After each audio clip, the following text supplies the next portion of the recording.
মধ্যপ্রাচ্যে যখন আগুন জ্বলছিল, যুদ্ধের উত্তাপে কাঁপছিল পুরো অঞ্চল, তখন বিশ্বের মুসলিম উম্মাহ তাকিয়েছিল কে সত্যের পক্ষে দাঁড়ায় আর কে নীরব থাকে। সেই কঠিন সময়ে ইরান নিজের অবস্থানে অটল থেকে আগ্রাসনের জবাব দিচ্ছিল। কিন্তু দুঃখজনকভাবে বাংলাদেশ সরকারের পক্ষ থেকে যে বিবৃতি এসেছিল, সেখানে ইরানের ন্যায্য অবস্থানের পক্ষে স্পষ্ট কোনো বক্তব্য ছিল না। বিষয়টি শুধু সাধারণ মানুষের মাঝেই নয়, কূটনৈতিক মহলেও আলোচনার জন্ম দেয়। বাংলাদেশে নিযুক্ত ইরানি রাষ্ট্রদূতও এ নিয়ে স্পষ্ট প্রতিক্রিয়া জানিয়েছিলেন।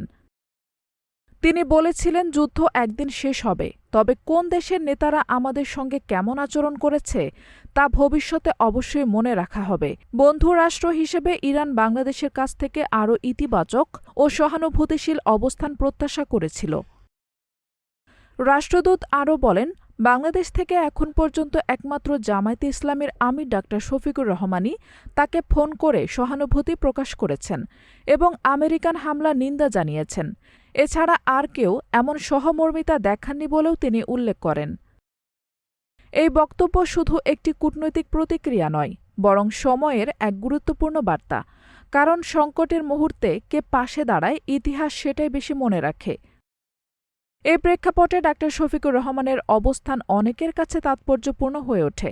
তিনি ন্যায়ের প্রশ্নে ইরানের পাশে থাকার কথা জানান এবং মুসলিম বিশ্বের পারস্পরিক সংহতির বার্তা দেন।